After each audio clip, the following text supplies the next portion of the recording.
All right. Welcome to another episode of Education Nation. Good afternoon. Good afternoon. On this first day of the week, I am Yeah. Michelle Renee, and this is Education Nation, where we raise awareness about the decline of literacy and examine solutions to address the literacy problem. Today, we're going to talk to Princess Medaya Yisrael about her legacy. In a time when in the nation want people who look like me to believe that our history in these American shores is unimportant and that we Mm, need to forget about it and get over it, get past it. We mm, will start with understanding why it is important for our children to understand how they are part of a legacy. Then we'll introduce the legacy that Princess Medaya has created for her children. But first, let's give due respect to the Female Global Network.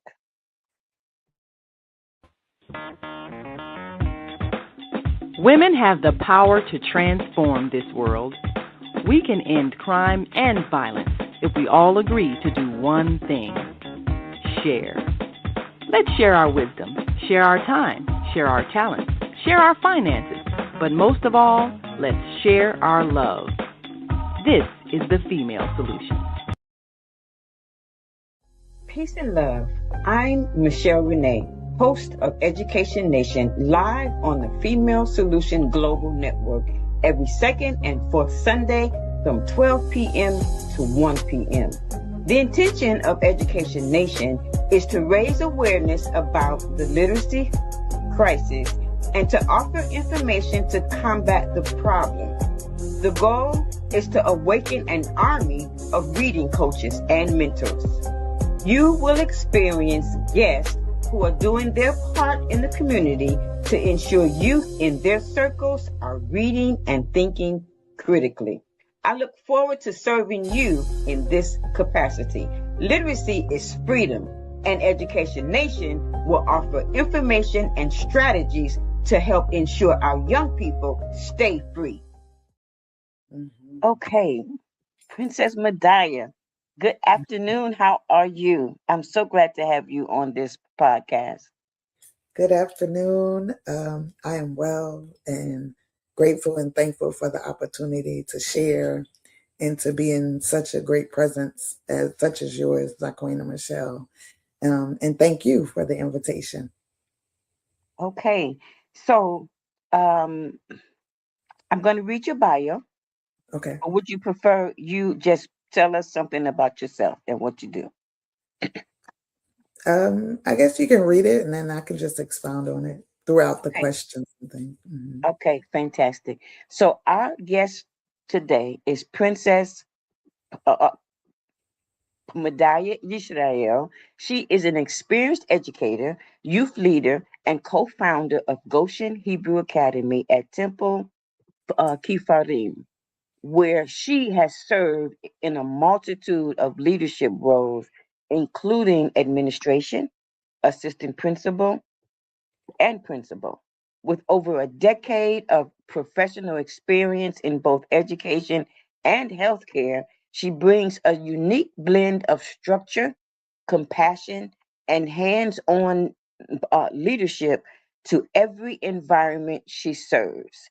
Princess Medaya has a strong passion for youth development and community building. She has coordinated educational programs, led fundraising initiatives, and created engaging learning experiences to students of all ages. She is known for her ability to create safe, organized, and uplifting environments. She is committed to empowering youth through creativity, leadership, and meaningful learning experiences. Welcome to my sister. And I must say one thing about her. I have I observed Goshen Hebrew Academy. It's a virtual school. I observed several of the classes, And I'm telling you, I was so impressed at how organized a virtual school could be. Mm, Um, I hadn't bought into the idea that a virtual school could be organized and engaging and impactful for the young people. But with the way that this sister organizes that school on a daily basis, I was impressed, and I enjoyed watching um, the process. And it's mm. on Zoom. Unbelievable. I told her about, I told her about for that introduction. Truly. Okay, so let's start with my first question, and that Yes. is, what is legacy, and why is it important for our history? Why is it important that our children learn our history? Mm. Very important questions. First, what is legacy? Legacy is something that has been passed down to for generations. It could be one thing, it could be numerous things, but it's something that has been passed down and picked up and carried on. So it's Mm-hmm, like we can speak, say, oh yeah, my grandfather did da da da da. And that's the legacy that your grandfather did. But mm-hmm, then legacy is a continuation. It's not something that stops. Or it doesn't become just that's the story of your family and that's it. Every mm-hmm. generation pulls up that legacy and carries it and carries the legacy either forward and in some cases backward. But Okay, prayerfully forward is the way that the legacies are being carried. So that, as you said, what I've done is picked up the legacy, carried it forward so that in the future, my children, grandchildren, great great grandchildren, forward on, will be able to pick it up and move it further and further.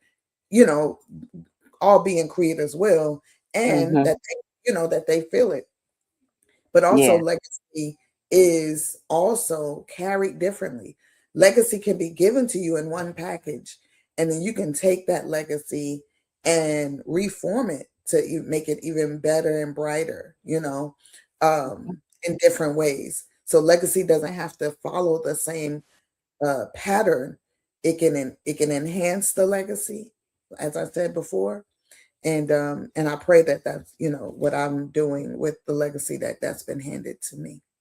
okay. And so that actually explains why our history is important. So I Mhm. stalked your Facebook page, and I Okay. saw I saw some images that I Mm. felt were a part of your legacy that you can tell us good stories about.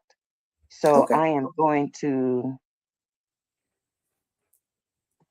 add that to Mm. the screen, and I want you to tell us.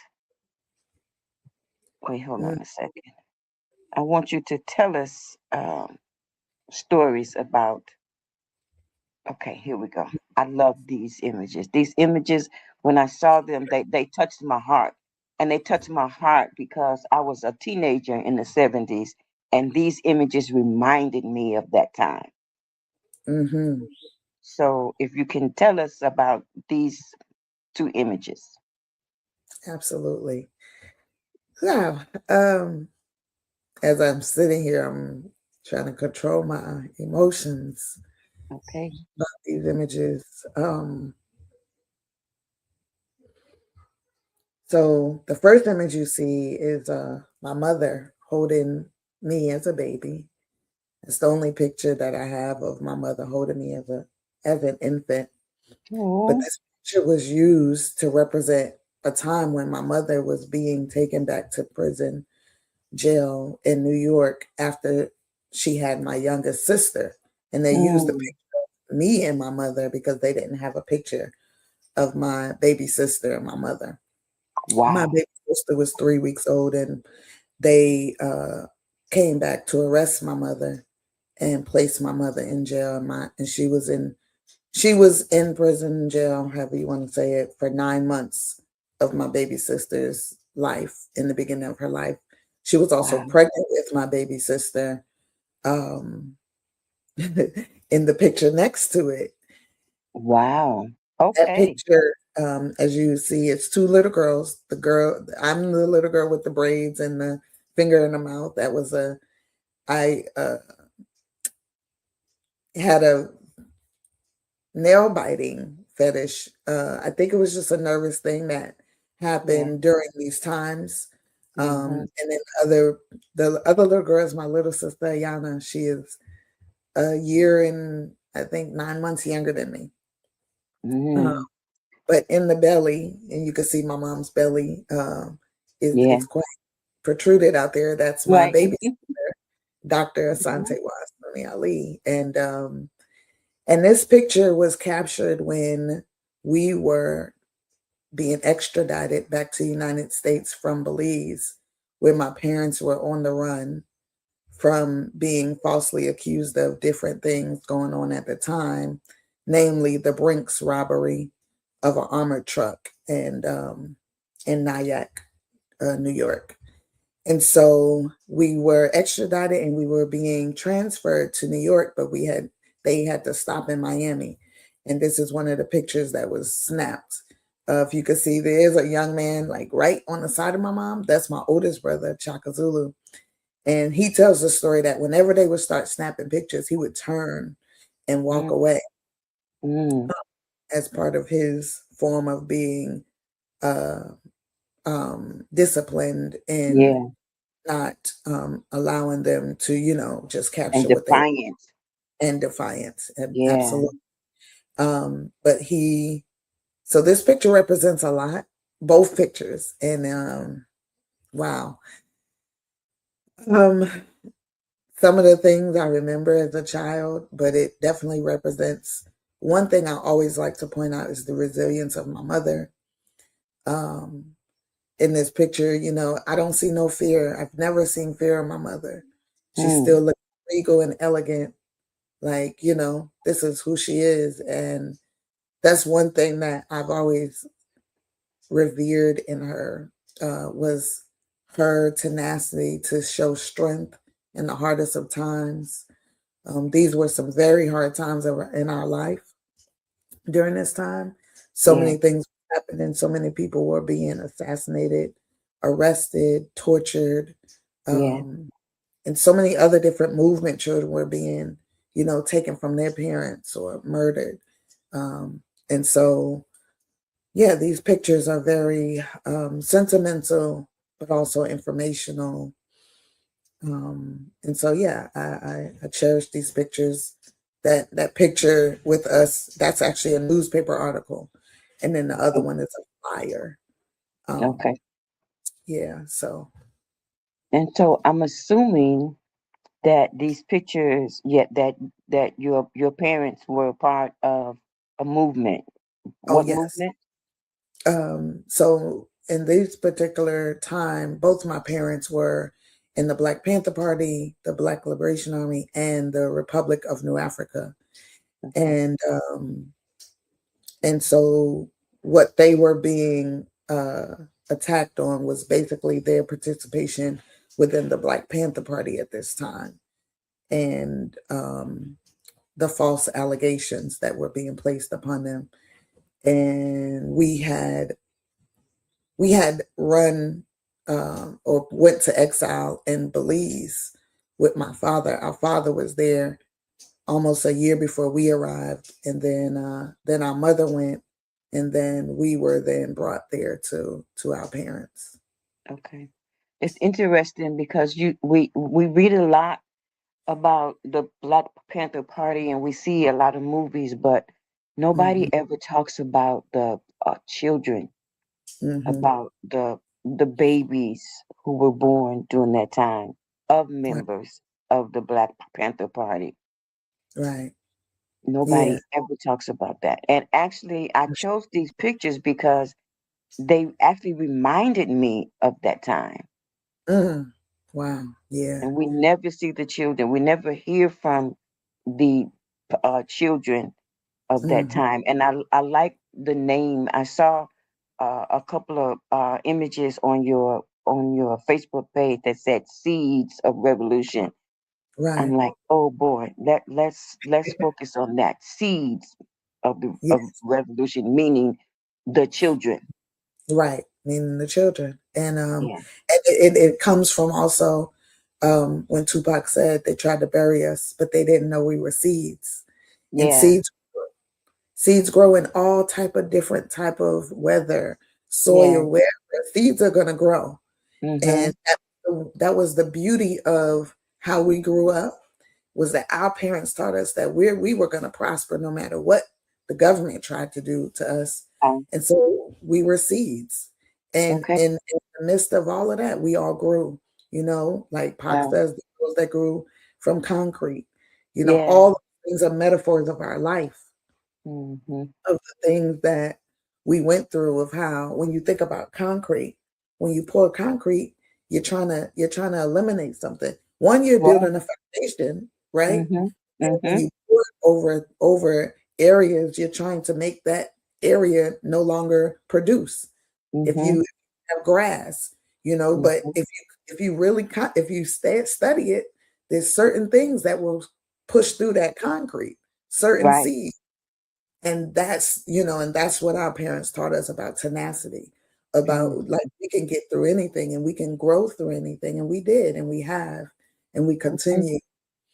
And And it's yeah, I I also appreciate. find it interesting when an actual flower or plant Yes. comes up out of the concrete. Mhm. Yes. Yeah. That's powerful. That means those roots are strong. That means Mhm. whatever was embedded in that plant, it was, and we know that that's all in the creator's doing. It was formed to push through. Mhm. That's the importance of lessons that people have to learn, is push through no matter what you see ahead of you. You might see this wall, but that wall can't stop you. If you're meant to go through it, you're going to go through it, you know. And that's what I appreciate from my parents. Mhm.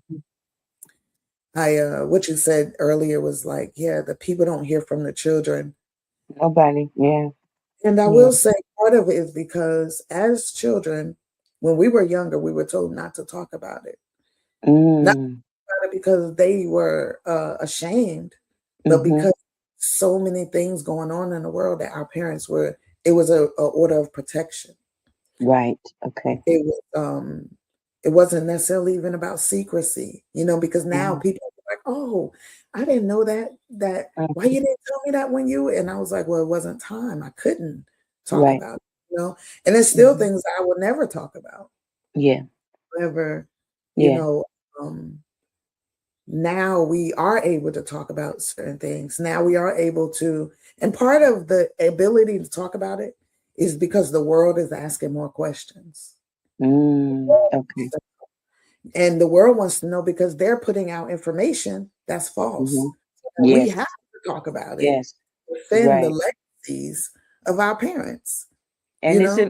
important that we, the public, understands the truth because Right, we don't get the truth from the media. We right. don't really get the truth from books that we read because they're not written by the Yeah, actual people that went through the experience. They're written absolutely. by others, Yeah, observers who didn't have all the facts. So right. therefore, we don't have all the facts. Hmm. And I think Absolutely. it's important for us to know the facts so that uh, Yeah. the seeds of that revolution are represented well and Hmm. factually. Absolutely. So Absolutely. I hope you don't think my choosing these images, and I knew that they were going to have good stories Hmm. behind them, but I hope Hmm. you don't think that I was being intrusive. Oh, no. Mm-mm. No. Okay. I share the images because they need to be shared. And there's times when I've talked about it. There's times I don't. Yeah. But as I've gotten older, I've been able to talk more about it without. Hmm. It was a time when I couldn't talk about it. I would just Hmm. kind of clam up and just cry because the Oh. the emotions of it were so raw. Oh. Uh, and that's still, like I said, I'm tearing up. I'm crying in between because they are Yeah. still raw. I Yeah. think it trauma, the trauma of growing up. Um, with always having to watch your back, always having Mm-hmm. to know that somebody is watching you, and not just somebody, but the government. And that at any point in time they can come and raid your house. Our house was raided, at a certain point when I was Right. 4 years old.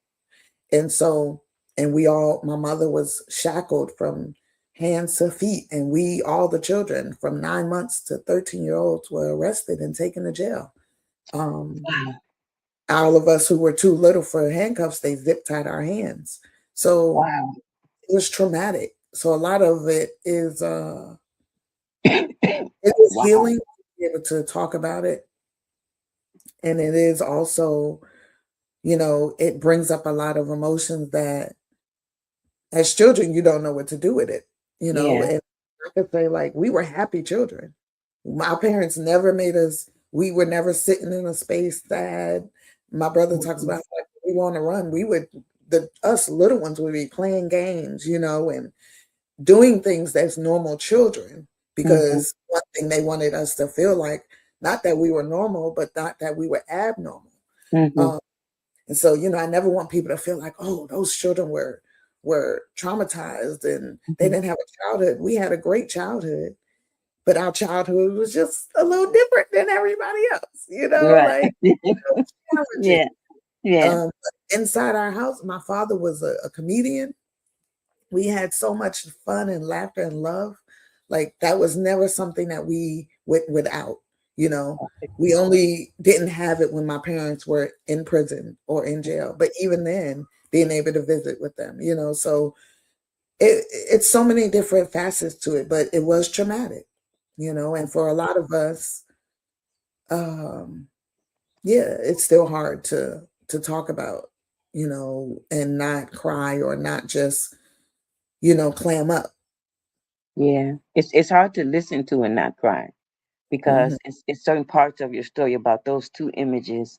I have tears. I feel it in my gut. It's emotional. mhm. When I saw those two images, I knew that they were going to have good stories behind them. Yeah, yeah. No, I thank you for doing that. So the next one, Mhm. these are the next two. All Tell me right. about those. Beautiful images. So the first one with a family, it's a family picture. It's actually my mother, my father, and it's not even all my siblings. It's just Mm, a few of us. But my mhm, oldest brother, as I said earlier, Chaka Zulu. My baby sister being held by my mother. That's the one she was pregnant with. She's mhm, about probably 3 in this picture. No, maybe 2. And then you have my little sister Ayana, my twin brother Kofi Ata Shakur, and then myself. And we were actually in the home of the most powerful, one of the most powerful revolutionary supporters, comrades, who mm. actually held Malcolm X's hand as he was taking his last breath. We were in Yuri Kochiyama's home. And Wow. she was an ally of the movement. She's Japanese. And this Mhm. woman I'm talking about, I'm 5'2". She had to be like 4 feet, 4'2". I'm talking about Wow. children. She was our height. But Wow. the power that she possessed and represented as a warrior, a comrade, a leader, it was impactful. And so it's that being in her house was always really fun because she made it Mhm. fun for us. Like, even though the parents, the old, all the elders and the adults would be off in meetings, she always made sure we had coloring books, stuff to draw on. I could tell Wow. you, like, I've had people come to me and be like, I was at Yuri Kochiyama's house and guess what I saw? And I'm like, what? Because I'm like, I don't know. And like, Mhm. on her refrigerator, she had coloring pages from when you were like 4 years old or 5 years old. Wow. Oh, wow. And they would take, Wow. like, your name is on this. And I'm like, okay, But for me, it was normal. It wasn't, It was it normal for was you. like, that was Yeah. you, that was Mama Yuri. It wasn't. Now, as I'm older, I'm like, wow, how Mhm. her to have sat in her house. this woman who held Malcolm X's hand his head in her hands as he is taking his last breath, to be Wow. able to have that relationship with her, and now I have a relationship with her granddaughter. You know, it's That's profound. legacy. That Yes, is it's legacy. legacy. That's legacy. I'm so thankful to my parents that they didn't Mhm. shield us from being a part of it. We were a part of it just as much as they were, we were. And Okay. so I'm honored to be like, yes, Mama Yuri had my coloring pages on her refrigerator. And I was told or something. I don't even remember, right? Wow. But that was a picture taken in her house. And I think that was soon after both of my parents were exonerated. And Yay. able to have dinner. She had a dinner there. Oh, And wonderful. and mind you, I hadn't seen these pictures until my mom passed away 10 years ago. And maybe a few years after, her granddaughter reached out to me and Mm. said, hey, I have pictures of y'all. And she started sending me pictures. And Okay. she's like, oh my gosh. And one of the reasons why we don't have a lot of pictures is because during the times of our parents being incarcerated, they would raid our homes and Yeah. they would take our stuff Mm. or they would destroy it. And so Oh, to be able to, when people send me things, I cherish it because yeah. those are the only visual memories I can see is from what other people have. So Right. um, Okay. yeah, so that's a beautiful picture. And it brings up great memories, honestly. Okay. I knew that was gonna have great stories behind it too. And what are your parents' names? My mother is Fulani Suni Ali, and my father is Bilal Suni Ali. Okay. And they both have titles, but Hmm. that's their names. Okay. And then the next picture, and I'm really sad to say I do not remember the elders' names that are in this picture. The two Hmm. elders that are hugging Mama Azada, Auntie Azada Shakur. However, this picture is significant. I was 17 years old. I see you stooped down in Yep, funny. Mm-hmm. it was my first trip to Cuba. Oh. Went to Cuba with the Vincent Ramos Brigade, and I was one out of the only two youth, and I was the only Black youth there. There was Oh. another youth there. She was a young, she wasn't, yeah, she was European that was Wow. there. Um, and so, yeah, I remember this picture because I was taking a picture with Auntie Asada, and everybody started running in. And I'm not a fangirl. I knew who she Mm-hmm. was all my life, but this was my Mm-hmm. first time physically meeting her. Obviously, Mm-hmm. Okay. she was in exile. But the beautiful thing was, I remember, as you can see, she's touching my shoulder Yes. because she said to me, because I was just talking to her and like asking her things, and she was like, I don't want you to ask me things. I want you to tell me about all your beautiful life of 7 Oh. years, Oh. because and I think what was important for her was to know that we were doing okay, to know Yes. that she was in exile and Mm-hmm. that we were okay, and that Yeah. her sacrifice Meant something. meant something, right? And Wow. so when, at first I was like, you want to know about me? I'm like, you're the hero, you're mine. Yeah. But as I got older, I realized why that was important for her. Okay. Um, And why is that? about this picture, and I think it's more vulnerable now because she's no longer here with us. Yeah. But I understand the meaning of our conversations more now, and Mm-hmm. I appreciate it more. And of course, I always exalted her as a shero all my life. Mm-hmm. And the fact that I was able to call her my aunt was so important. And a lot of the things that our parents did now, as we are all older, and I could say this on behalf of all my siblings and cousins, we appreciate in a whole nother way. Okay. And it's beautiful because, like you said, the legacy, like now, like all of us have relationships with all of their children. We all Mhm. have a relationship with one another. Okay. Uh, and That's so good her to daughter and know, I, actually. yeah, her daughter and I are very close. I was just on, asked by her daughter to join the committee to put the memorial together for her mother's celebration of life. And that Okay. was a labor of love. We did 6 months, I believe. It was about Wow. 6 months. And it was an honor to, oh man, it was just an honor to be able to help and organize her life Mhm. celebration. Um, and I think, people don't understand what it means to be a service to others. No, no, we I don't look at understand. her whole, from the moment she joined the movement and went into exile, and until her last breath, she was a servant to the people. Yeah. And man, like I can't imagine, I know what my cousin went through, not having her mother at her access at all times.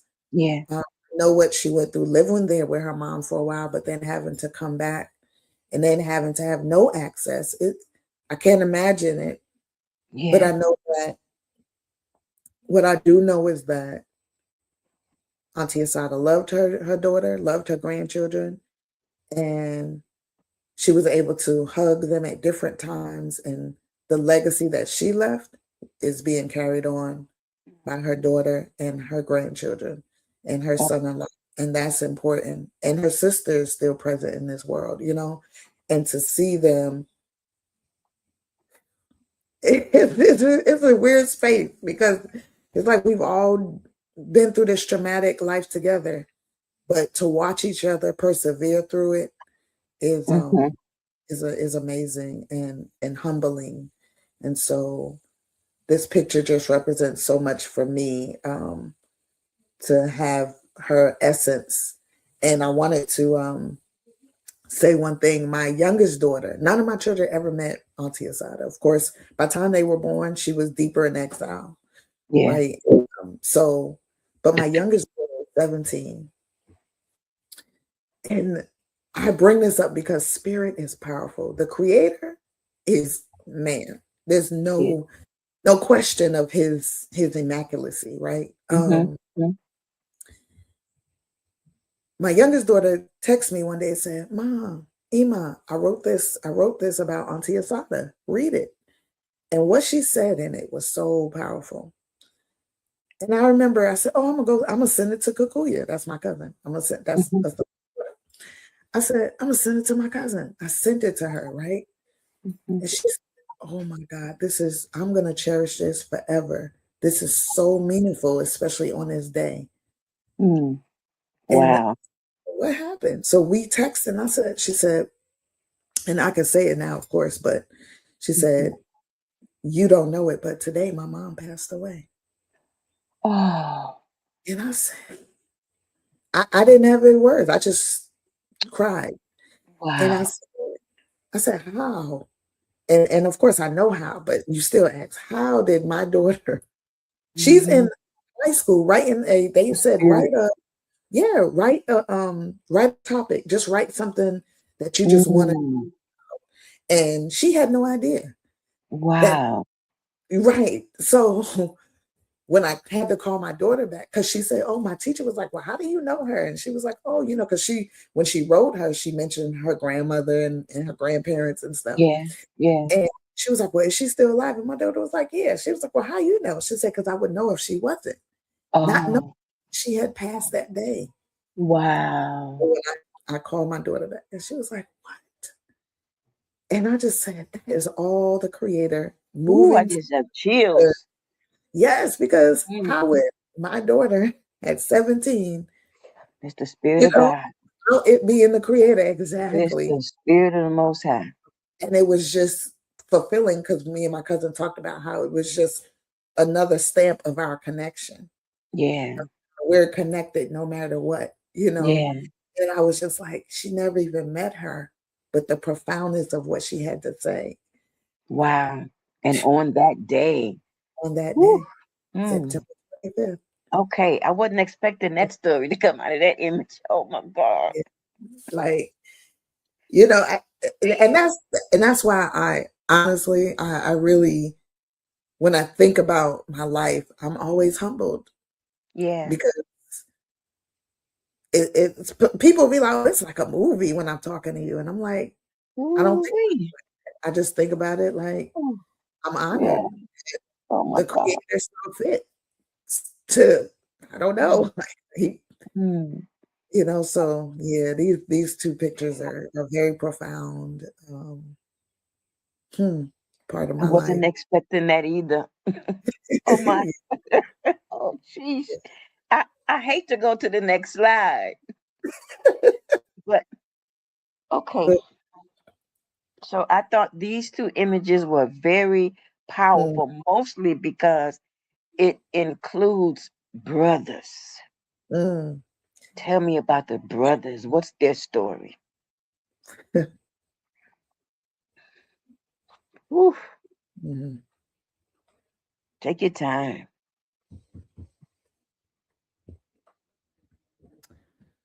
Just take your time. Oh So my that God, first I'm so picture, sorry. uh, Ooh. my Uncle Matulu's celebration of life that we did in Atlanta, and holding the picture is my Uncle Kokai, who was a student of my Uncle Matulu since he was a teenager. Mm. And the next person is Dr. Tatsu Harano, which we call Uncle Tots. Mhm. He Mhm. is Japanese, but he was an activist in the movement. And then that's my father at the end holding the picture up with them. And he also he's my uncle's brother.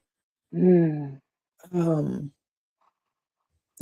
those three and my uncle were part of what we call BANA. BANA is and I don't want to get it wrong, but it's black acupuncturists. Lord, I'm sorry. Let me pull it up. I don't like to say it and it's wrong, but I'll make Okay. sure I correct it. Um, yes, it's Black Acupuncture of North America. And they formed that because my Uncle Matulu became an acupuncturist Mm. early in the 70s. Well, actually, late 60s, 70s. And what they did was Banner's first space was in New York, in Harlem, New York. Mhm. They took over a clinic there, and he would treat young Black people and Hispanic people of color from drugs, from drug overdose, and he Mm. would cure them. And Wow. he all of them were under him at one point. Now, Dr. Kokai, my uncle, has his own clinic and carrying on the banner with ADS Collective Acupuncture Detox. And Mm. there's different chapters all over and he lives in DC. So there's different chapters in DC, Detroit, Atlanta, New York, California, just everywhere, Baltimore, Yeah. Philadelphia. And then so that was at my uncle's memorial. Uh, my uncle Matulu had served 37 years in prison. Oh God. Um, and he was released December, trying to get the dates correct, make sure. December 12th, I believe.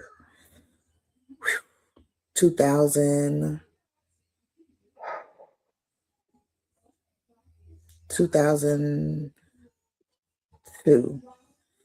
Wow. I get accurate for you, but I remember and he lived for about 9 months. He Mm. was they had deemed him to be dying from cancer. He had cancer, terminal cancer. Oh, So I sheesh. remember the week he got out of prison, he came home to California. My Mm. cousin, his daughter called us and said he wants to see y'all. Wow. Um, my sisters and I, the ones who we got together and we flew to California and we visited him for 3 days. And it was one of the best weekends of my life. We were able to just be with him and took him to rest. He ate whatever. We just had a good time. He called and said, I was like, "What you want, Uncle?" He said, I want bean pie and butter pecan ice cream. Oh God. And we were stopping on the way and we went and got what he wanted. And everybody was like, "Oh, he needs to be eating healthy." I said, this man served 37 years being told what to do. If he called me, I'm gonna give him whatever he wants. That's right. He deserved it. He earned it. Yeah. And yeah. So he was growing up, he would call the house. We would be able to talk to him while he was in prison. But he never, to the day he died, stood down from what he believed in for the freedom of our people. And his legacy is going through his children. His son was Tupac Shakur. His daughter now is the Setua Shakur, runs the Tupac Shakur Foundation. His other son, who's his namesake, Mopreem Little Mutulu Shakur, just wrote a book about growing up this thug life.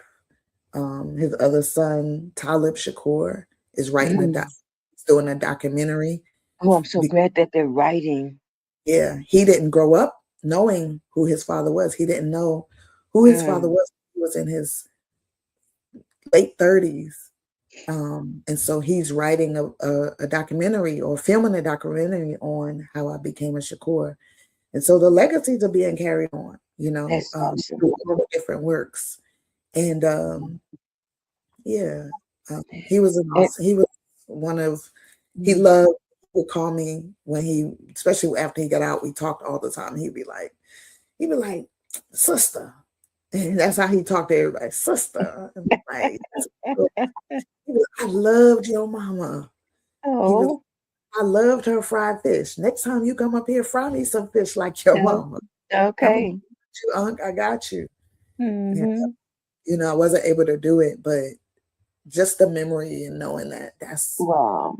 Those were the things that he remembered, that he wanted to make sure that we knew. And I remember when we went to visit him, he told us that this was our time to tell our story and don't let nobody else tell it. Our legacy, and we have to up and do it. And that's what we're doing. Ooh-wee. Okay. What I find so interesting but heartbreaking at the same time is that the young people today in our communities, in all of the urban cities that your family and their friends work to improve. Yeah. Even the basic mere fact that many of our young people are not literate. Yeah. They don't respect school, education, and community and family. Right. They don't understand what people before them went through in order to live the life that they live right now. They don't understand the background history, the background information, and they really need to. They do. And that's why before we talk about your school that you decided to open in order to continue this legacy. I wanted to give some historical background first. Yes, absolutely. And I will say that my uncle Mutulu, he was in prison because he was named as one of the people to liberate Auntie Assata Shakur from the all-male prison. And so that's what he was for. One of the reasons, but the main reason. Okay. The next picture this is also a picture of all these young men are part of my life in some way. Elder men. But the beautiful thing is there's so many stories within this picture. There's so many people in this picture who carry their own legacy to Yeah. carry on, Yeah. and children. But this picture was taken after the memorial or the janaza of my uncle Sekou Odinga, who was also Mm. in prison for 32 years for the liberation of our Auntie Assata Shakur. Wow. And the beautiful thing with Wow. Sekou, he was one of my favorite uncles. My mom said when I was a baby and I would cry, he would walk the floors with me until I stopped crying, because my mom be like, I'm about to do something with her. He would like, just give it to me. And his name is Sekou Ngobazi. Wow. And my oldest son is actually named after him. Mm. Ngobazi means the right hand to the king. And but so this picture is we were actually at the repast. And I was like, let me take a picture. So standing up in the picture first, that's the first brother you see is my twin brother. Then Oh. my cousin, Malik Odinga, who is Uncle Sekou's son, and he's a twin. And then next to him is one of my other favorite uncles, Uncle Chewy, who was also served in prison for over 30 years. Mm. And then right next to him is brother Mogadishu, who was a staunch supporter. And when I say supporter, if my dad came into New York at 4 a.m., he'd be at the bus, the train, the airport, picking him up and making sure he had somewhere to stay, and then driving my father to go visit his comrades in prison. This man would cook. I mean, service to the servants is he. Next to Wow. him, if you haven't heard of Russell Maroon Schultz in the white, Russell Mm-hmm. Maroon Schultz was also a Black Liberation Army activist, a Black Panther who served over 40 years in prison and who escaped twice. Wow. He was released for terminal illness prior to him passing in prison. He didn't pass in prison. They allowed him to go home. And he Okay. lived for maybe a month. But that's his Wow. Maroon Schultz the third. And he's in his book. They have a book that they did of their father. And it is powerful to hear. He wrote the book, but they put it together. So Wow. Schultz wrote the book during prison, and his children put it together. And his daughter and son, Russell and Teresa and dang, I don't even know why and Sharon, they all, work together on it.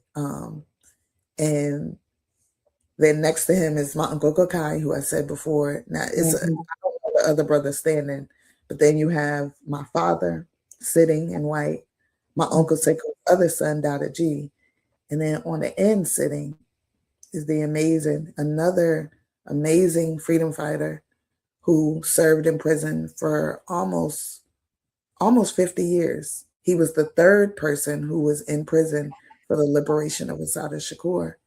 And his name is Baba Sundiata Akoli. He's still living. He just actually had his 81st birthday. Wow. And so this picture, like I said, there's so many historical pieces within this picture, but it was after the janaza of my Uncle Sekou Odinga, who they all served with, and they were brothers. And so my Uncle Matulu, my father, and Uncle Sekou were raised under Abba Shakur, who the original Shakur name came from. And he's the one who gave all three of them the name.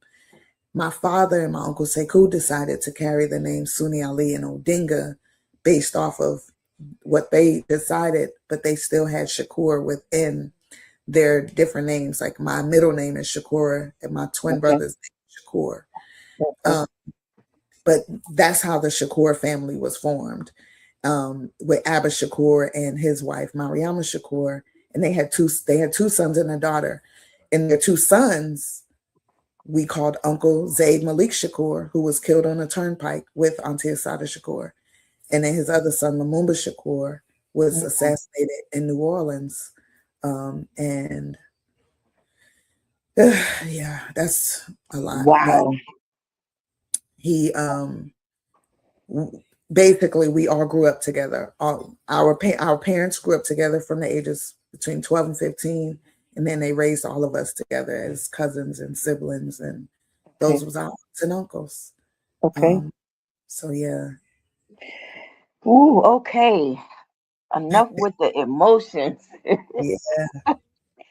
I don't want to move forward because I'm just so touched by the stories. They're very interesting, very heartwarming, heartbreaking, amazing stories. But it is time for a commercial break from one of the people that helps sponsor this network. Okay, I'm sorry. I gotta go. Have you seen all the solar farms popping up everywhere? You know, the big fields with the solar panels. There's one in our community. They produce electricity using the clean energy of the sun to send to the power grid to reduce our energy costs. Because not everybody can get solar panels put on their roof the way I have, but everybody can enroll for free to share the energy produced by the solar farms. That's why they were built. You know you're supposed to be getting a 10 to 20% savings on your bill for that, right? Illinois has a goal to transition by 2050 to 100% clean energy. So everybody needs to be connected. People in other communities are already getting their savings. So I'll be by to see you because they want to make sure you get your savings as well. It just takes a few minutes. I'm Naima Latif. Call me if you have any questions. 312-849-3456. Woo, okay. My goodness. I'm telling you, I got tears over here. My heart is just, I'm just touched by the stories that we don't hear. But if you could do me a favor, not right now, actually, but after we're done, could you send me a list of the books that you mentioned that the children and grandchildren of these heroes are writing? Yes. I want to attach it in the comments of the video that's going to be on YouTube. I think it's important for. Oh my God. Okay. I was not expecting those types of stories. I was not, but I'm happy for them. I'm grateful that um that we can spread those stories so that the public can understand the sacrifices made that we don't hear about, and that we're given a different view of your family and their family and these people. We're given a different view of them. We our children are made to look at them like they are criminals, and they're not. They're not. They're not. Yeah. So okay, so these are the last two, I believe. And I chose these two because they look like they were advertising something, and I really like the title on the image on the left side, Educate to Liberate. Yes. Could you explain what's happening in these two images? Yes, absolutely. So yes, Educate to Liberate is it was actually formatted by a school called Quilombo Academic Institute, which has been around. This last year was their 20th year. And that school was established by a New African warrior, freedom fighter, Mama Aminata Umoja, and her daughter, and one of my good sisters, god sisters, Ayo and Kita Mayala. They formed that school 20 years ago. And a few years ago, about 5 years ago, like right during COVID, they said, you know what, we need to do a call, Educate to Liberate.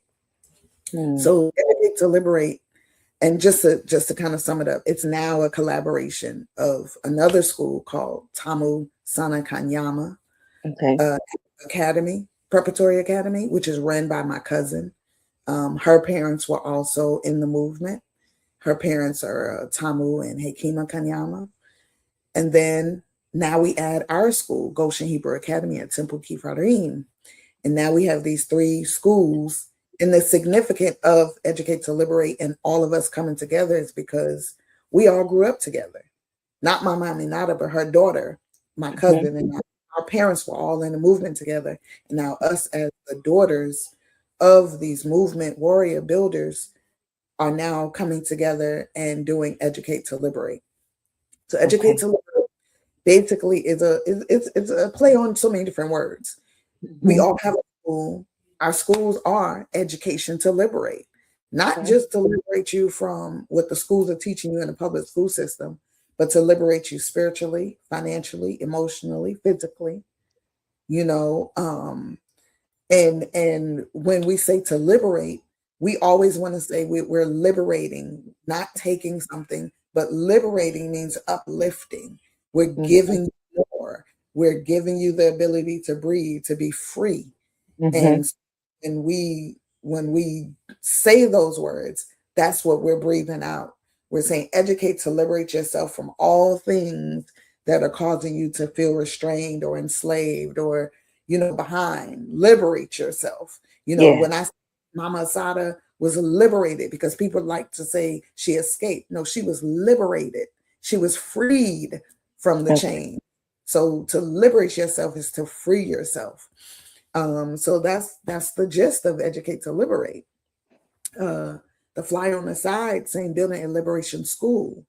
And when we say that, it's really a building a liberation campus, because what we're looking at is buying land in the city of Atlanta, Decatur, that area, in that population area, where we all a school on this one campus.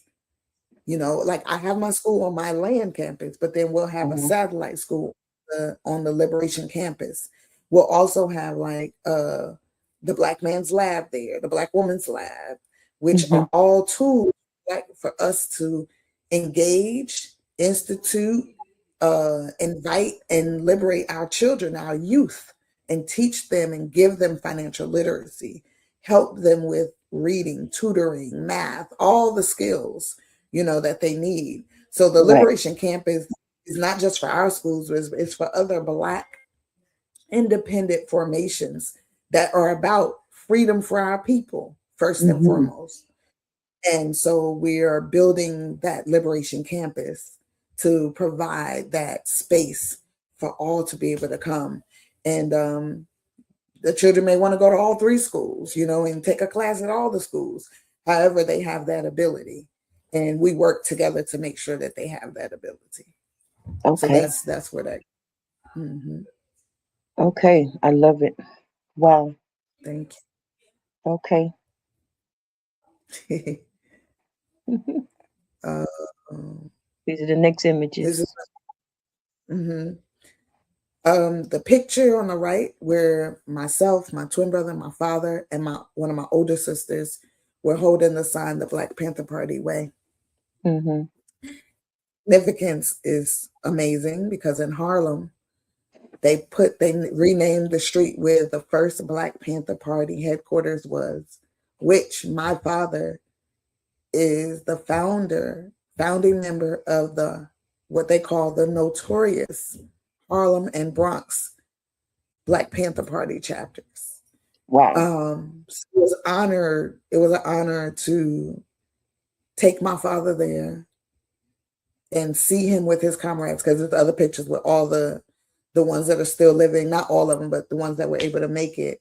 To see them name the street, hold the sign in our hand, and watch them, unflag it, unveil it.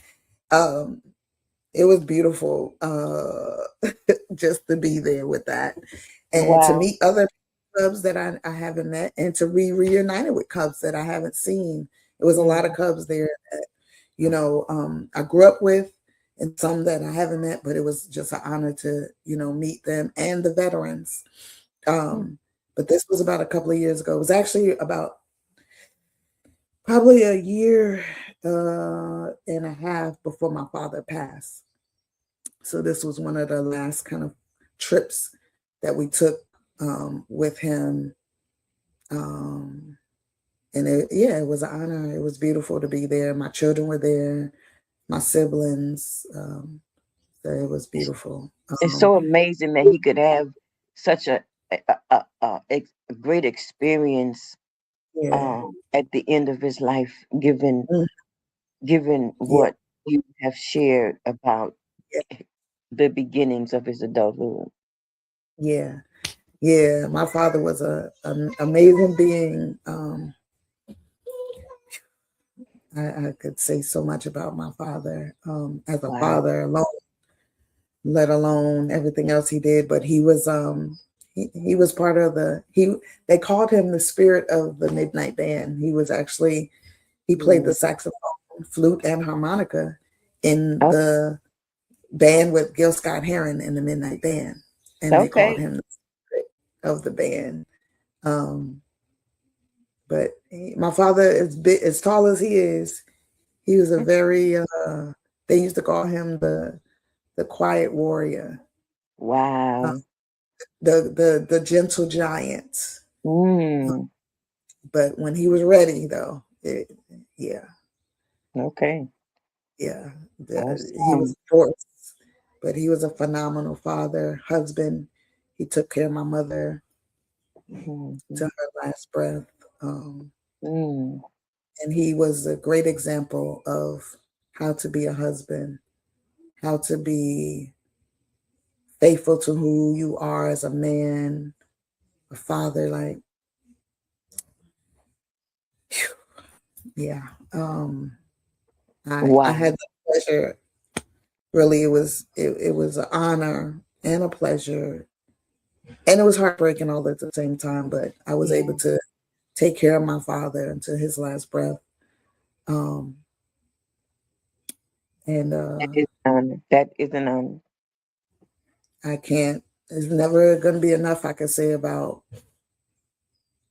the impact he had on me as a daughter, and to know, to appreciate who he is as a man, and what levels to place a man on.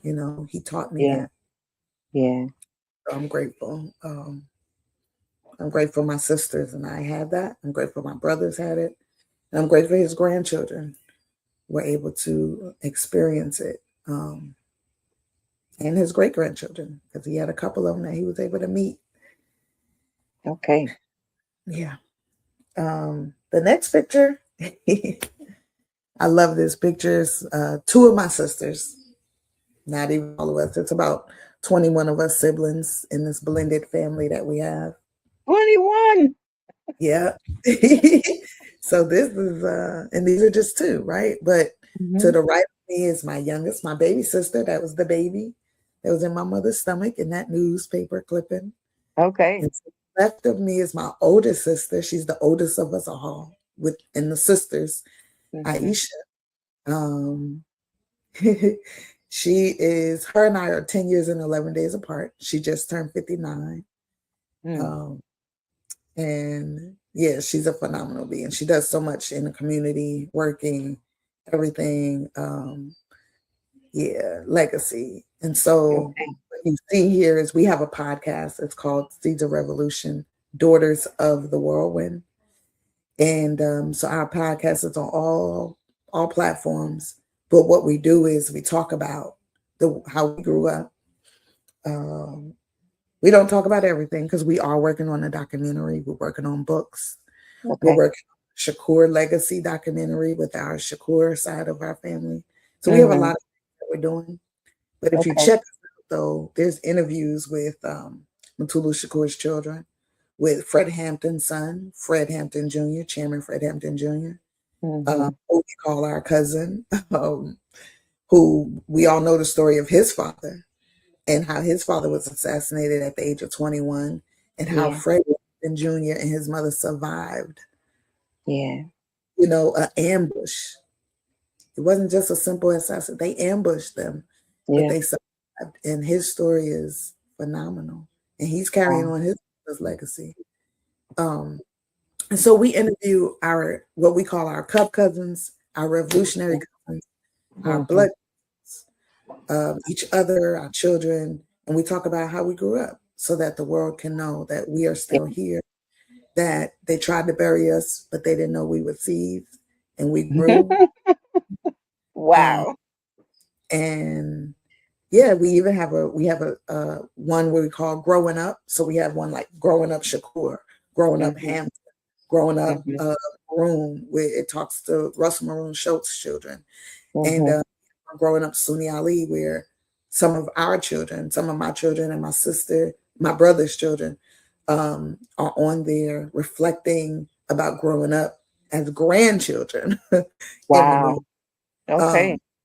Yeah, and we have, so we have interviews from so many different facets, but and we have interviews talking about health and mental awareness. So if you begin with this, we're going into our 5th season this year. We're launching in Black August.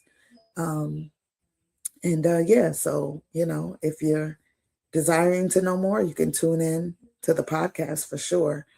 But we're definitely going to have more for the people to know and understand the true legacies of our parents of the movement. Okay. Yeah. Awesome. And this is the last image. This is how you have decided to continue that legacy that you just talked about. Yes. Yeah. Tell us about your work. All right. This it's really hard to. I'm really shy about just talking about my work, because I feel like it's just work, like I understand. Well, I'll start with repeating what I said in the beginning. I didn't understand. I didn't understand how a virtual school could work, how it could be impactful, Right. how it can be so well organized. Your school, though it's virtual, and I also saw images on your Facebook page where you have events, school events Yes. on your land. So Yes. I want you to explain what your school is, what it does, who it services, and Okay. then talk about how you have both virtual school and face-to-face activities events. Absolutely. Okay. Before I begin, thank you so much, Zakwena, Michelle, Professor Israel. Definitely been a healing conversation today for me. Awesome. Different emotions that I didn't even realize. Sometimes you don't realize they're there. Yeah. But I thank you for that. And thank you just for this opportunity to share, and I pray that somebody, because there's so many children of the revolution that haven't healed or are healing, but are quiet because they don't know how to talk about it. So I pray that they hear this, that they're able to talk about it. Okay. Or if they haven't been able to, that they find someone. Because it doesn't have to be an open platform. It could be in a quiet room. It could be them writing in a journal, but just write about it, release a lot of It can it. be one person that they're talking to. Doesn't have to Yeah. be the world. Exactly. Yeah. So, prayerfully, it's healing for some, in so many different ways. So Goshen Hebrew Academy at Temple Kepharim. Woo, I love this school. And I say that genuinely because when my husband is the one who had the vision. When he came to me at first, I was like, "Oh, I'm good. I don't think I want to do that. I got children. I had 5 children. I'm like, I don't work. Oh, I'm good. Like, I'm in this stage now. I want to do me. We get like that. Yeah.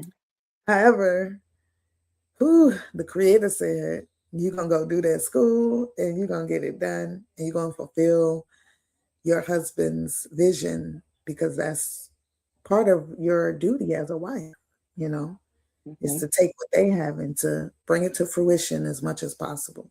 So I prayed about it and I followed the guidelines that the Most High laid before me to do. And so Goshen Hebrew Academy at Tipple Kefarim is a virtual school. We service students from pre-K to 12th grade. As you can see, our line motto is educate, enlighten, encourage, and empower. Yeah. And the beautiful thing about those words was when we began this school 6 years ago, I have 5 children. 2 of my oldest daughters decided, hey, we're going to help with this school. And they helped to formulate what you see here, the logo and those 4 words. Okay. And it was amazing to see them do the work. They did a lot of help with the foundation of this school, of building this school, along with, a few other people. So I'm grateful, for my children being a part of this.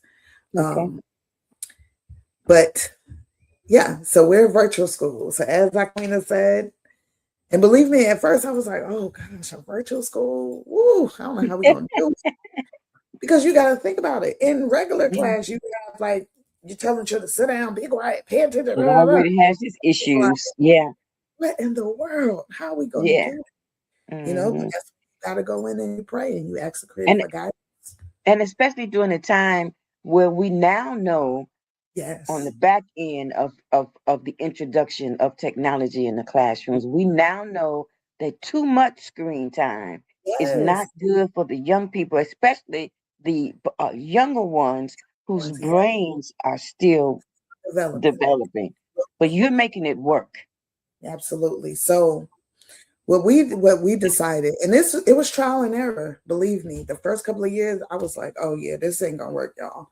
We might need to fold it up, say we did it. But then some things shifted and I became like a head principal. Charge of everything. And I started just looking at it more intricately, looking at it truly as a baby, like, okay, now how do we develop this baby into this greatness? How do we give the best of ourselves, virtually to these youth who are all over the world, mind you, who some believe what we believe. So we all live in differently, right? Our is Hebrew based, Torah foundation based.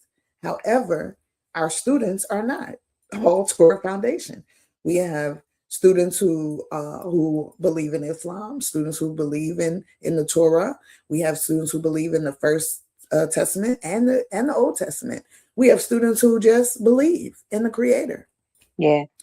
So with what I always try to remind everyone is that the one thing the Creator said to us, that we are a light to the nations. Yeah. So in order to be a light, we can't be closed in, right? We got to be open. Right. That's right. Find so many different walks of life. Be like, oh no, you don't agree with me. I don't agree with you. Boom, right? And it's done. Yeah. We got to find ways to figure out.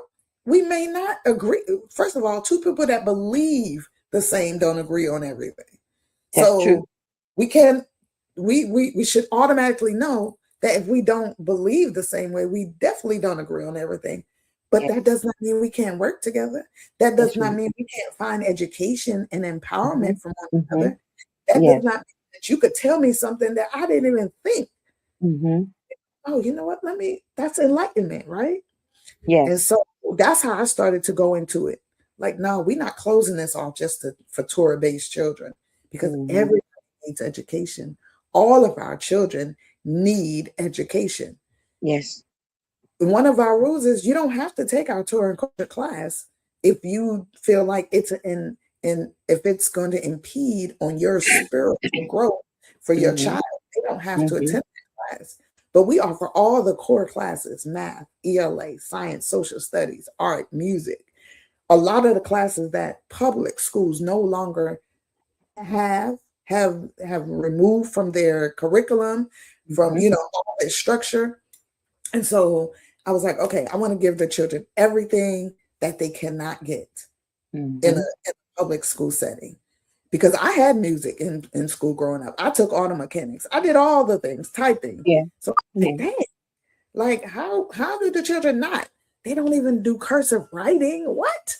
So looking at all that, I was like, okay, so now we have to revamp and say, how are we going to give the children all of this and still, as you said, Zaquena, keep them healthy from being in front of computers all day? All day, yeah.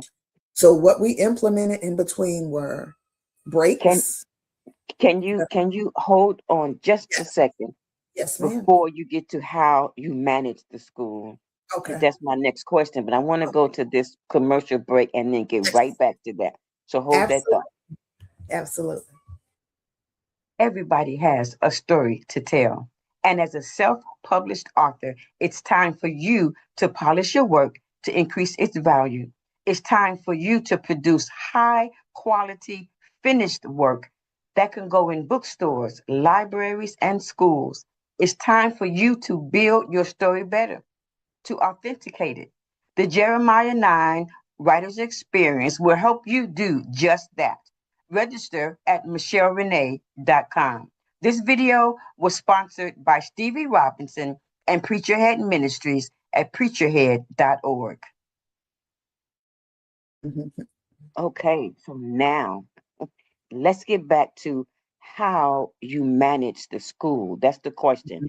Tell us about how your online school is managed. Okay, so how we manage the school is we have we use the outlet or the resource Zoom. And so basically everybody comes into Zoom. We have a morning inspiration. We have morning inspiration through affirmations, through spiritual music, uplifting music. We have announcements. The children do prayer, and then they recite the Shema, which is found in the book of Deuteronomy, chapter 6, verses 4 through 13.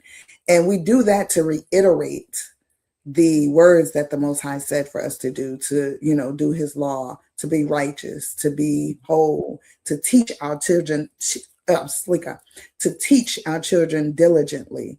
Those are things, and we do that because the more the children hear it, it's repetitive.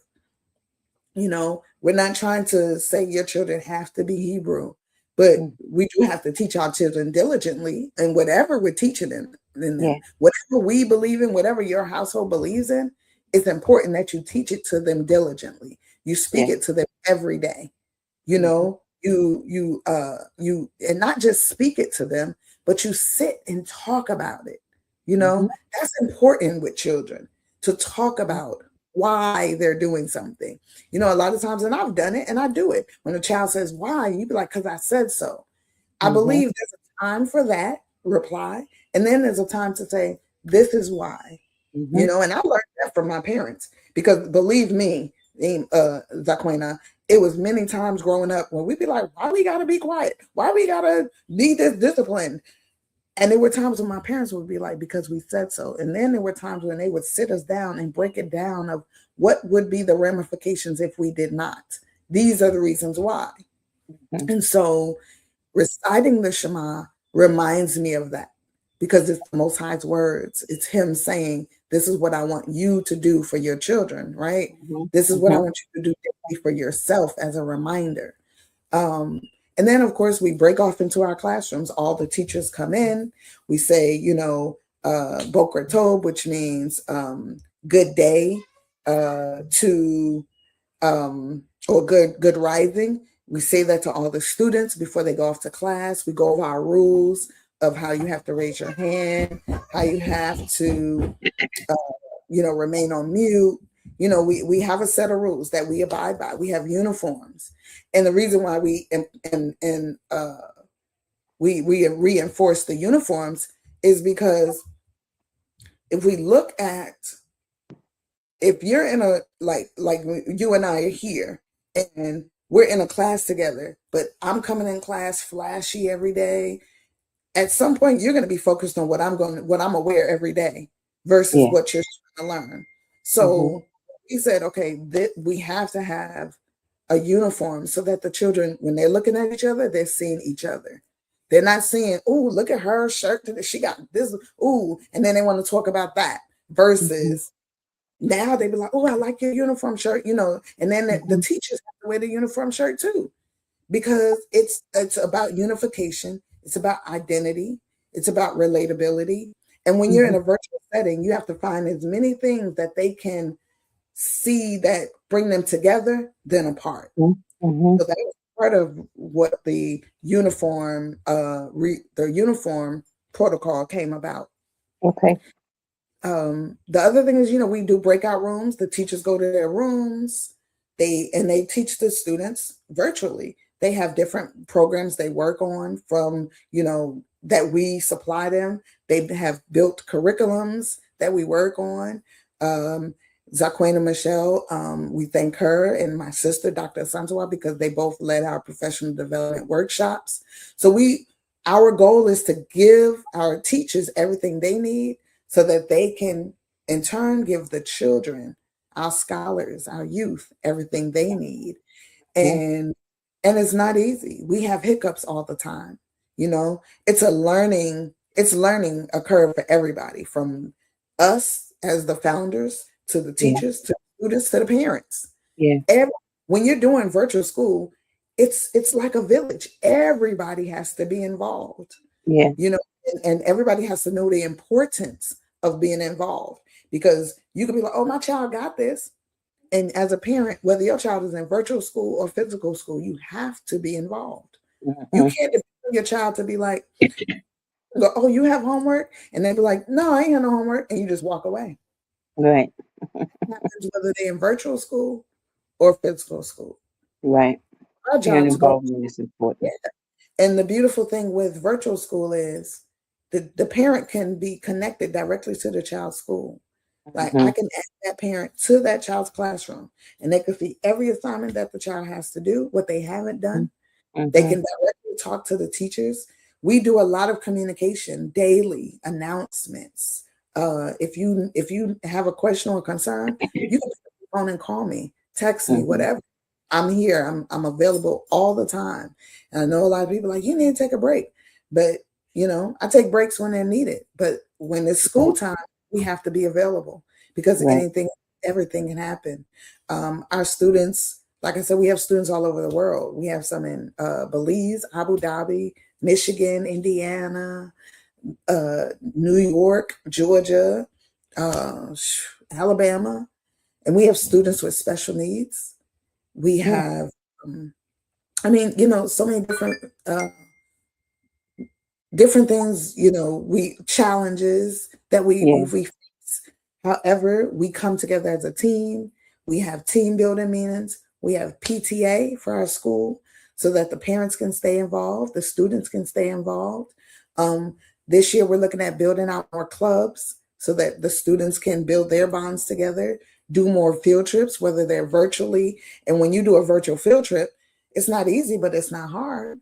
And it's just a concept of, okay, we're in Atlanta. We're going to go to the zoo today.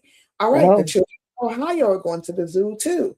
What we do is we connect with the facilities in every state and make sure that they're open the same days, and then we all go. But we take pictures, and we call it education excursion, because that Okay. means being educated at the same time while they're on this excursion, and it Okay. counts as a day of school.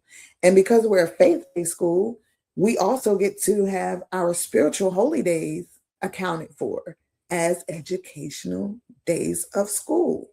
Mm. So it's little things that you gotta, it's more of Okay. your own research to figure out how it works for you. But like I said, every day we have hiccups. There's not one week where we don't have something, Zoom acting up, or a student, something where the Yeah. computer's down, something. Yeah. It's the way of the world, you know. Okay. But we just work through it, and because we have great supporters And when I tell y'all, I know she asked me, but Zaquina Michelle, because of her own dedication to having her own independent Hebrew school for so many years, pulling on her and getting her advice. And even though it wasn't virtual, but she brings so much advice and tutorship to us that we have to sit and take it and utilize it. And that's one of the other parts of this virtual program working, is sitting at the feet of elders, asking the questions, and then not just sitting there, but taking the information and utilizing it. So I do a lot of that because I know I came from that. I watched my parents go and sit at the feet of their elders, and gain the information and then go back and utilize it. Wow. I watched them pull resources from different areas. Whether we agree or not, the resource is the resource, right? And if we could use it, we're going to use it. And so building the school, for me, carrying on the legacy, I think about how the Black Panther Party started the food program, right? The free lunch program. So many but they don't know the origin of it, right? And so I know, like, oh, yeah, that's why this is important, because they wanted to. Every child needs food, needs nourishment, needs nutrition. Yes, and it comes in all type of different forms, and making sure they have their education as part of it. So that's really where all that came from. Really, it was my husband's vision. Together we founded it. And then he said, here, I know you could do it. I didn't know I could do it. I really didn't. I think it was because I didn't want to do it, honestly, I'm laughing because you mentioned that I had a Hebrew school 2 years ago. And I ran it for 18 years, but I didn't want to do it either. Yeah. It was my husband's vision. I'm like, I don't know how to do that. Right, exactly. And they were like, yes, you do. I prayed about it, and the resources, the information, it just came. So I understand what you mean. And it's already hard enough to run a school, to be a head of a school that you go to every day. You see the students, you hug the students, but virtually, I'm like, oh. No, okay, they done lost it. I don't know how they're gonna make that work. But you make it work. I was so impressed with how you organized it. I want to know though, how do you ensure that the students that attend Goshen Hebrew Academy are active, engaged, and learning? How do you make sure that happens? Tricks, man. You gotta have. We do incentives. We do programs like Wayground, where we do assessments by having fun. We do our best to make it fun, because one thing, I can't sit through an hour lecture of just blah blah blah blah blah blah. It's a lot. Yeah, it's a lot. Our attention spans are not like. So I know as an adult, and I don't have what they kind of call you, label, all these labels, but I just sitting there is a lot. So we take in between. So you might have a class from 9 to 9:35. Our younger grades have shorter classes, shorter class lengths. Our older grades have longer class lengths. But in between, we have breaks, mindfulness breaks, where we be like, okay, everybody get up away from the computer, go do something for 15 minutes. Whether you take a quick nap, whether you go outside and just run around your house, you just stretch outside, whether you go get water, a snack. But we do this because we're like, you can't sit in front of this computer and not have a moment. A lot of our teachers implement in the beginning of their class. They're like, okay, we're going to get started in 5 minutes. Y'all have 5 minutes to finish going to the bathroom, to gather your stuff, all the things, because they know this is a lot for children. And then what we implement is music. A lot of our, especially smaller classes, will play videos, like a Hebrew song that teaches them the alphabet, or a health song that teaches them about health. Or if they're doing horticulture, she might play a funny video about growing plants or something. So we strive to give them fun in the midst of it, so they're not even they're not even like, oh man, I've been in front of this computer all day. It Mm-hmm. may seem like it because we're a virtual school, but Yeah. we do have breaks. This year we are doing even a virtual, it's like no virtual school day, right? So Mm-hmm. we're having school, but it's just not virtual. So that Okay. means that now the student just goes into their Google Classroom, see their written assignment, do the assignment, and basically that assignment though is going to lead them to do something outside or in Mm-hmm. the but not Mm-hmm. sitting in front of the computer. They're not going to be able to use the computer to answer their questions. Mm-hmm. Everything is going to be hands on. We're implementing workbooks now where you're not going to another computer source resource for your homework. We're giving workbooks so that now the children are actually using their hands to write, Mm-hmm. where they're using their hands to write their papers, to answer these science and social studies questions. Yeah. Important for their cognitive discipline and learning that as they write to remember, and that's Mm-hmm. something I know for me. If I Mm-hmm. don't take myself, I don't remember as well. But when I can take Exactly. a, It's like it's we, it's brain I talk science. about It's it, brain science. It's how the brain it's so much more, operates. right. It's impactful for us to, but those Mm-hmm. motor skills still have to be done. We have PE where they have to get up and run, jumping jacks, push-ups, whatever the PE video is about. I play videos where we do a dance break. I'm like, all right, y'all, let's do a dance break. And the children love it because they get to get up and dance with the video. Or we might do the floor is lava games where so we do our best to implement fun, energetic, interactive, where they're not just sitting, they're up and moving, and then Mm-hmm. they have also breaks from being in front of this computer because even as the teachers you need a break, as the administrators you need a break. So Yeah. we're doing more this year than we've done in the past years, Yeah. um, to implement these Okay. exercises for our students and bringing back cursive because I'm like, I have a son who's going to 11th grade, and he's been in public school these last few years, Mm-hmm. living with his father, and he's back living with me now, and he doesn't know how to do cursive. I had him sign a check the other day that he got a check. Mm-hmm. I said, Yeah. sign your name. He said, I am. I said, and That's cursive. yeah. He said, Yeah. oh, I know how to do that. I said, oh my gosh. Okay. We have to go back to the basics. To go And I back to tell the students basics. all the time, if your computer breaks and your teacher says you still got to give me that paper, how you gonna write the paper? Mm-hmm. Never written a paper. That's Written right. Yeah. physically And a paper. yeah, that brings us to the end of this episode. Yes, ma'am. And you talked about things that are essential to make sure that virtual learning is Hmm. successful. And I'd like to reiterate those things. Yes, Four ma'am. things, because I teach virtually too, and I Yes. have to make sure that the students that I Hmm. teach adults though.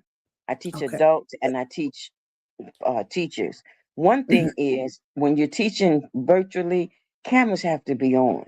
Yes. Cameras Yes. have to be on in order to create those relationships and those Hmm. bonds Yes. necessary for Yes. teaching and learning because we know that teaching and learning is the basis of it, the foundation is relationships. So Hmm. you can't build relationships virtually if your camera's not on. You got those black screens that drive me crazy. Yes. So that's one. Second Hmm. thing you talked about are breaks and movement. Hmm. It is important that we don't sit at our computers every day, all day long. Hmm.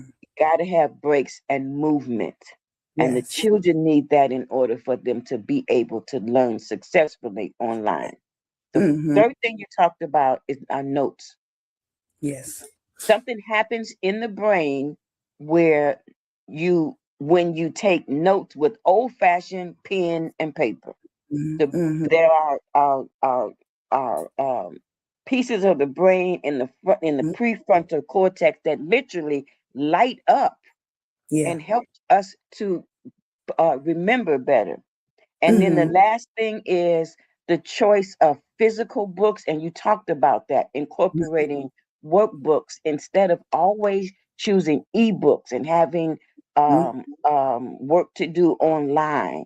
Right. Physical books. If anybody's listening that decide to enroll in this virtual school or Mhm. another virtual school, it is important to order the actual books. Yep, that's Children need to be able to manipulate the actual books. that's right. So online learning is not going to go anywhere. No. And it is helping a lot of people in a lot of different levels, a lot of places. But those four simple things that she talked about that I recap are important for successful online learning. Cameras Absolutely. on, books, breaks and movement, Mhm. notes with the actual pen and paper, and physical books versus ebooks. Absolutely. And Absolutely. thank you so much for your input today. Thank you for giving us the backstory that we don't hear Mhm. about the movement and the players in the movement, and especially the children of the Yes. movement. That was very important for people to understand. Don't forget to send me the links or the names of all the books that you mentioned that Yes. we need to read. Um, don't, and I will put that list of books in the comments of this video. Yes. And thank you for sharing your school. Thank you for doing the work. And thank you for inviting me to be a part of your professional development team. It's Thank close to you. my heart.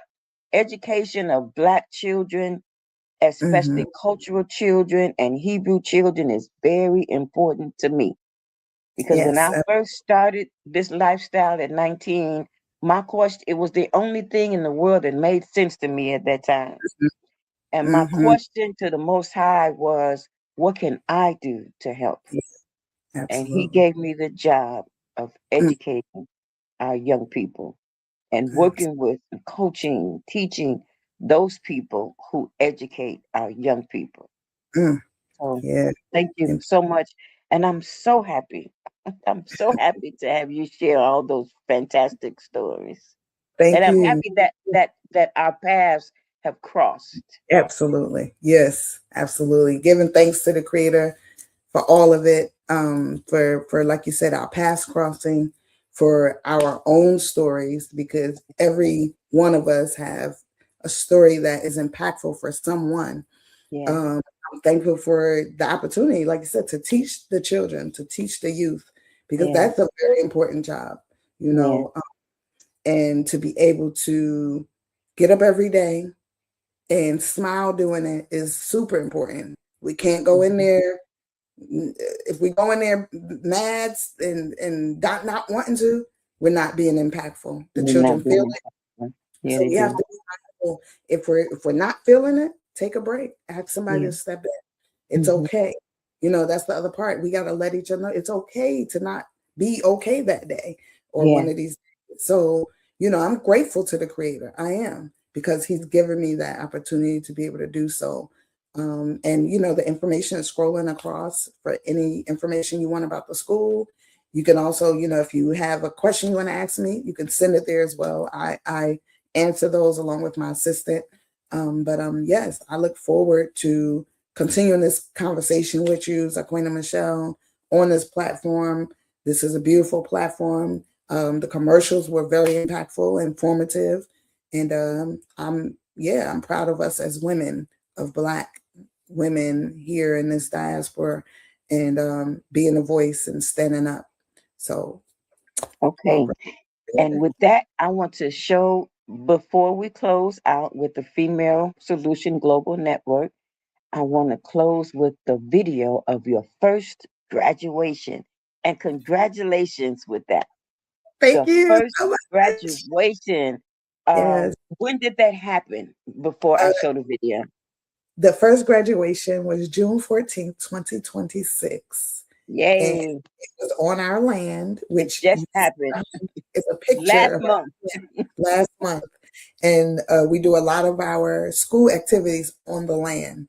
so that the children can come to the land and see our physical school building that we're building, and also just be able to be out here in this fresh air. So yes, so it was on the land June 14th, 2026, and we had 3 male graduates, and I'm super proud of them. I'm so proud of them. Yeah, awesome. That is amazing. Okay. Thank you.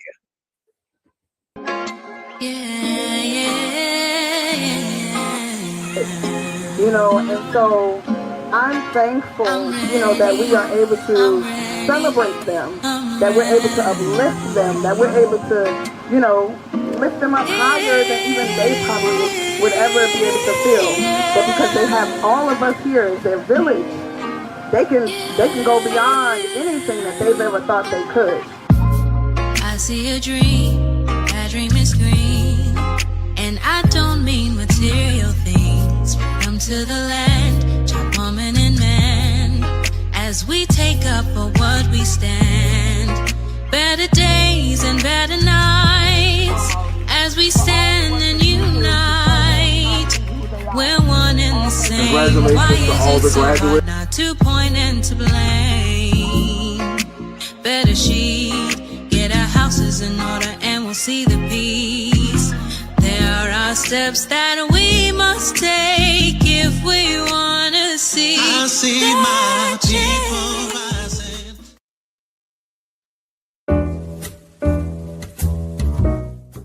We've come to the end of our show today. If you missed any broadcasts, go to our website for the audio and video archives at www.thefemalesolution.com. On behalf of our team of radio hosts, I'd like to thank all of you who participated in today's discussions. And to our global family joining us from all around the world, we say thank you. To our family in China, xie xie. India, dhanyavad. Japan, arigato. Korea, kamsamnida. Russia, spasiba. Germany, danke. Poland, dziękuję. France, merci. Spain, gracias. Italy, grazie. Egypt, shukran. Ghana, madasi. Nigeria, eshe. South Africa, ngiyabonga. Senegal, jaref. Kenya, asante. Israel, toda. Pakistan, shukriya. Afghanistan, tashakur. Saudi Arabia and Palestine, shukran. Assalamu alaikum wa rahmatullahi wa barakatuhu. Thank you, and may peace be upon you and the mercy of God and God's blessings.